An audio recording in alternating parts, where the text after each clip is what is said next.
What is up, guys? It's Nightwing19 here with my Legend of Korra Book 4 preview. Now, I'm just going to be giving you guys some of the basic things that are going to be happening, some of the confirmed things that are going to be happening. And I'm also going to be breaking down that trailer, considering that it was released last week. And then I have a few predictions. I was going to do like a full-on prediction of what I think the entire season is going to be like, but considering that the synopsis was released on Monday, pretty much everything that I predicted was in that synopsis. So the synopsis reads that after book 3, Korra pretty much had to save the world, and she endured her most intense battle yet. Now she's broken and bruised, and she goes on this journey of self-discovery and survival in a new world where the strong prey upon the weak.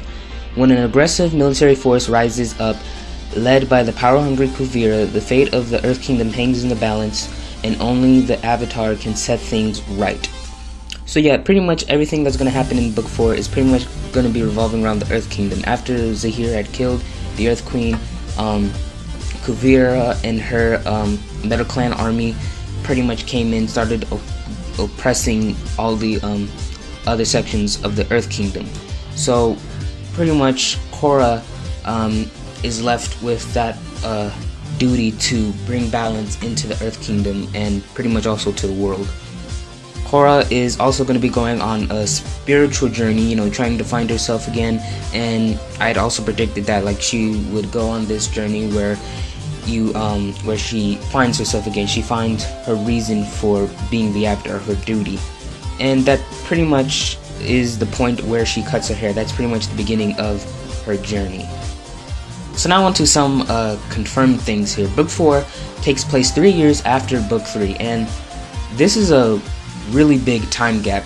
I wasn't expecting it to be that long, 3 years, but a clip was released before the trailer had came out, I believe on the 16th of September. It was showing, Korra right after the ceremony, probably maybe a day or two.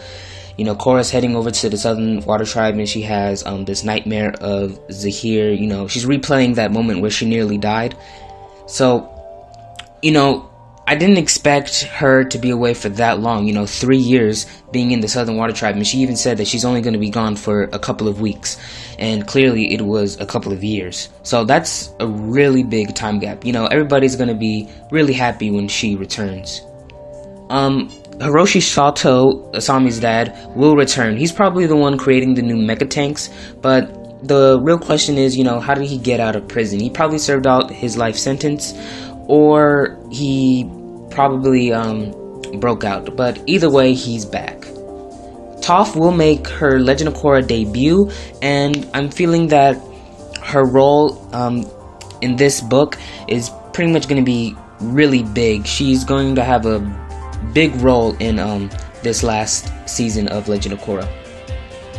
Varric's childhood will be explored. This was confirmed at Comic-Con this year, and it wasn't we didn't see that in book 3, so clearly we're seeing this in book 4 now, and he was in the trailer, so that pretty much confirms that we will be seeing Varric and his childhood will be explored. Although I'm not really sure how his childhood is going to connect to the storyline. It's probably going to be one of those episodes where it doesn't really connect to the major plot of the entire season.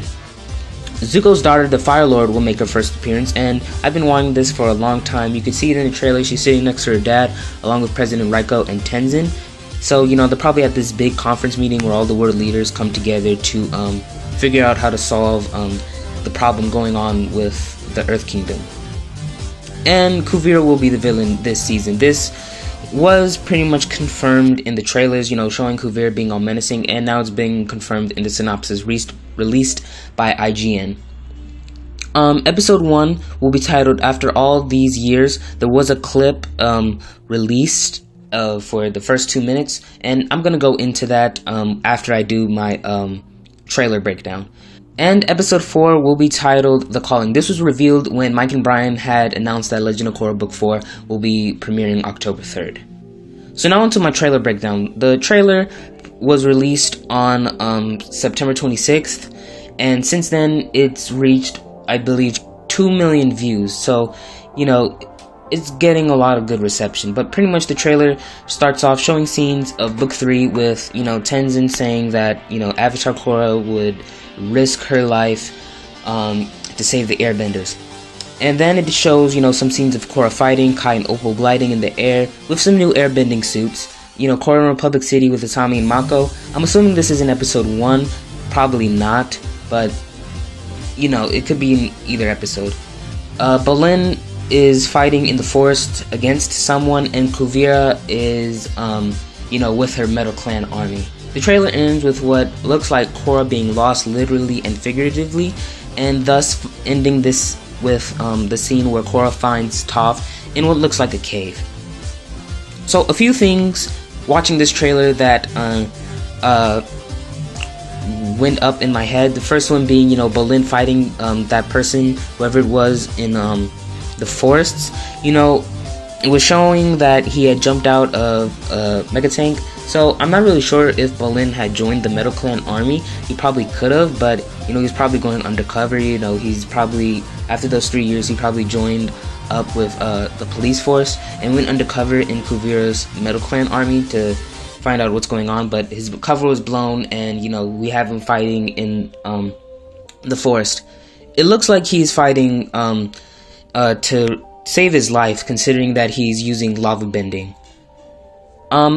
Another thing that popped up in my head is this scene of Suyin. You could see her head go down. It looks like she's in the Mega Tank, and her 2 sons are right next to her. So probably Suyin had joined up with Kuvira, but now she's probably regretting joining up with her.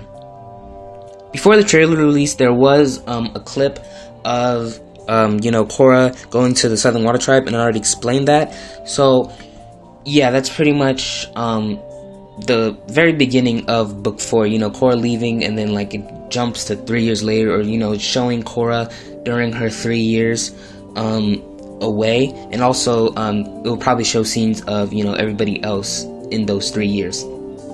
The next clip was released on Monday by IGN. It was just showing how Republic City had improved. People and spirits are living together. It looks like Republic City underwent this big architecture change. They built new sections of the city where there's spirit vines with roads, and there's also this one section where there's just spirit vines, and people can go and live there, or just visit. It's kind of like a spirit zoo. And then it shows President Raiko saying that soon Republic City will be connected to the Earth Kingdom due to this high-speed rail, thanks to Asami and Future Industries. And Future Industries has also been helping with the improvements around Republic City.